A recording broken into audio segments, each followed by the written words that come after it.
Hello, Sukhdev. Hi Iryna, good evening. How are you? I'm fine, thank you.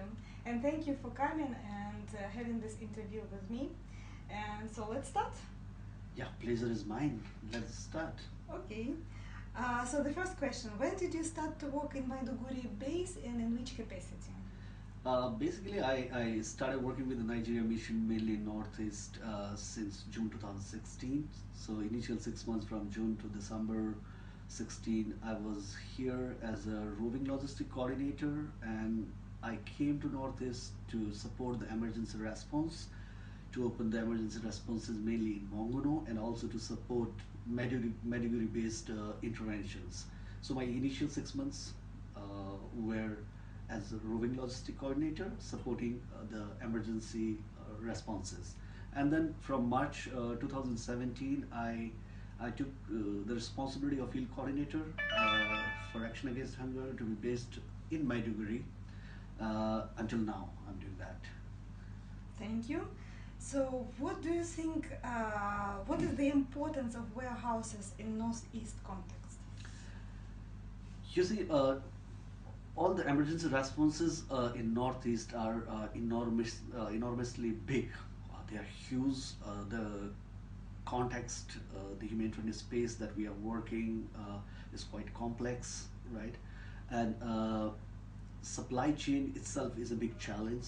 Yeah, and initially when we started our interventions in 2015, or when we rapidly expanded our operations in Northeast in 2016, uh, the market was not that big to accommodate all the needs of the humanitarian work, right?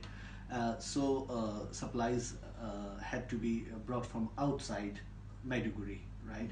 So which made it very significantly important about having proper warehouses, right? This area, Northeast, mainly Maiduguri, was like traditionally it's a trading hub, yeah, a socio-economic center of Northeast.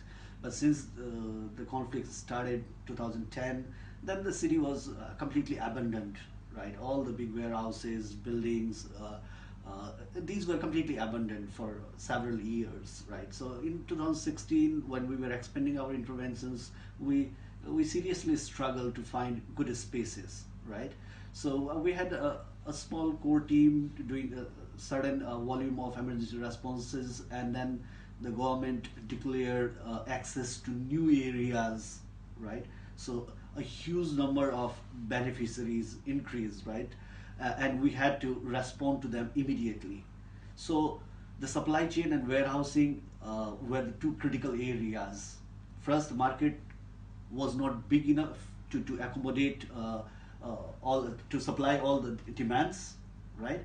And then we didn't have appropriate spaces, warehouses to store things, right? So 16,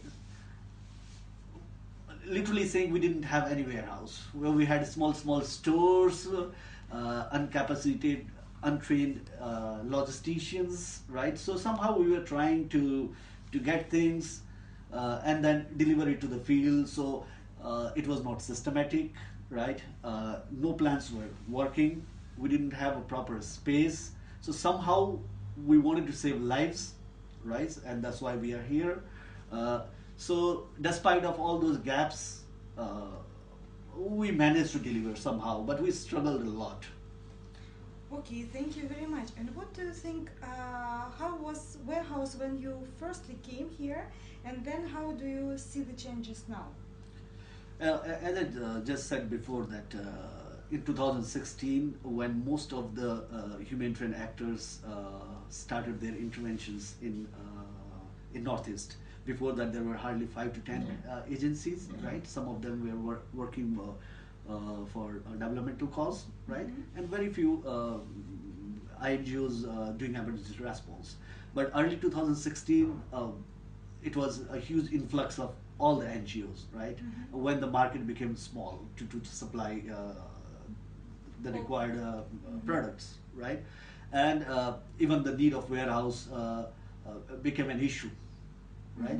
So eventually, in 1 year time, now probably all the business people have realized that there is a scope of of buildings, properties. So there were a lot of new constructions or rehabilitation of the old ones, right? So I see a great shift in terms of availability of space, great shift in terms of expansion of market, right? The capacity has increased now. Almost everything is available in the market, right? In Maiduguri, or suppliers are capable enough to import or bring in the materials as when required, but still the warehouse has a significant importance because in emergency response you should be ready to deliver your services as when required, even ad hoc basis, right? And especially in the complex security context like this, things can change anytime, right? You have been planning in a location A, something happens, you cannot do that, then you have to go to C because all the lives are equally important for us, right? So for that matter, having warehouse helps you to plan your activities and helps you to be prepared, to be ready to deliver your services, right? As when required, because you have required materials in your warehouse. You can decide, okay, I have these materials, now I can start delivering from tomorrow. Otherwise, if you don't have a proper warehouse capacity, then you have to go through the supply chain process, which is never reliable in any context, right? And you cannot work with a plan in a timeline manner. So the importance of warehouse in any emergency response is significant. We cannot undermine that, right? And it has been a great realization for the team here.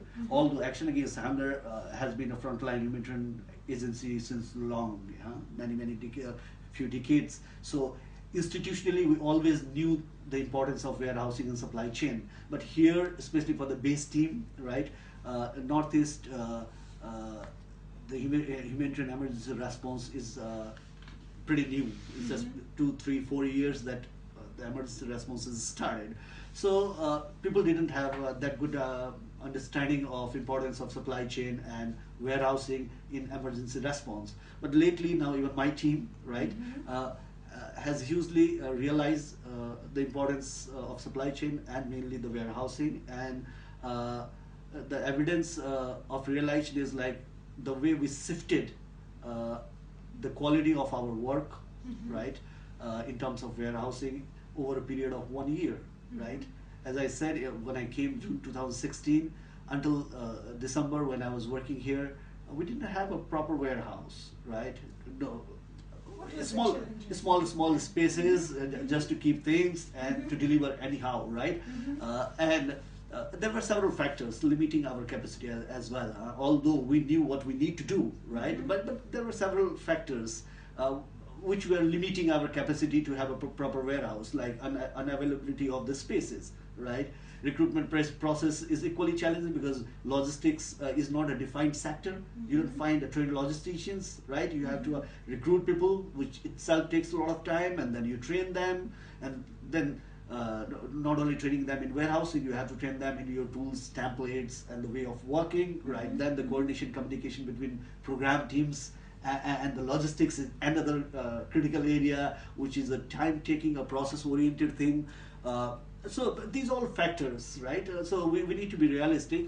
But having said this, the shift in the quality of our logistics work, mainly in supply chain and warehouse, in 2017, in a period of, let's say, 12 months, and especially the past 6 months, has been a great lesson for all of us. And I even recommend to my superiors at HQ, like my logistics advisor or logistics director, that these lessons should be shared with other missions, with the broader humanitarian community, so that they could also learn in these kind of complex emergencies with the onset of emergency needs, humanitarian space, how quickly we can be prepared, be ready to deliver our services, right? what could be the potential challenges that we face, what are the factors that would determine our capacities, right, to enable or disable, whichever or both, right, and what are the potential steps that we can in general take in any context to overcome those challenges and be ready to deliver our services on time. Okay, and we have the pharmacies right now, yes? But before we didn't have pharmacies. Why it is important to have pharmacies in your bases?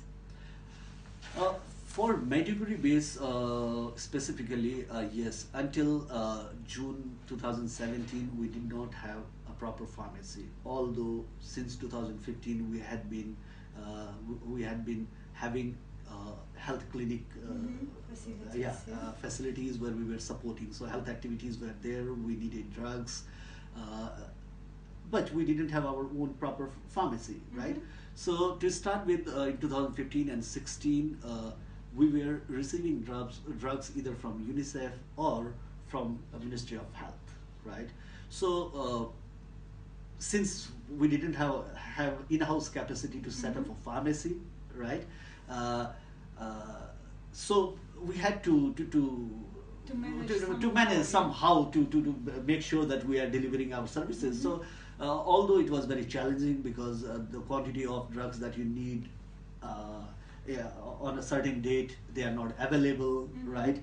And working with government is sometimes an advantage, sometimes a disadvantage because they have their own way of working, right? We have our own way of working, INGOs, INGOs. So to accommodate with their pace was pretty challenging because our work was fast paced and we wanted and Ministry of Health, government agencies have their own system. I mean, they run with their own way of working, right? They don't need to follow us. So it was a challenge. Somehow we managed, and with the time we increased our in-house capacity in terms of logistics, human resources, right? Trained pharmacist on board, a warehouse expert, right? To set up a proper system in place, train the human resources, right, and guide and support us in setting up a pharmacy. So eventually, once we had this warehouse expert on board, in next 2 months, we had our standard pharmacy, and I'm pretty proud to say that probably in Maiduguri, almost 30 INGOs are working, and probably this one would be one of the best pharmacies among all. Right, and now, well, the stocks, the drug stocks that we have, now we started importing our own drugs, right, and we have stocks for almost a year now, right, and they're preserved in very good conditions, so we don't need to rely on anyone else, and many a times even we were instrumental in providing drugs to other agencies now. So it's not just only for our interventions, but now we have in-house capacity enough to support other agencies as a loaning, because sometimes we can donate, but most of the time loaning, but at least we have the capacity to support some other agencies also in case of acute needs, right? So it's a great achievement, I would say, and if you are running any health activities where you need drugs, it's minimum, it's essential, you need to have a standard pharmacy. Thank you very much, Sukhdev. I don't have any more questions. Thank you very much for this interesting interview and conversation, and see you soon. Pleasure mine. Thank you, Iryna, for giving me this opportunity to talk with you. Thank you. Thank you very much.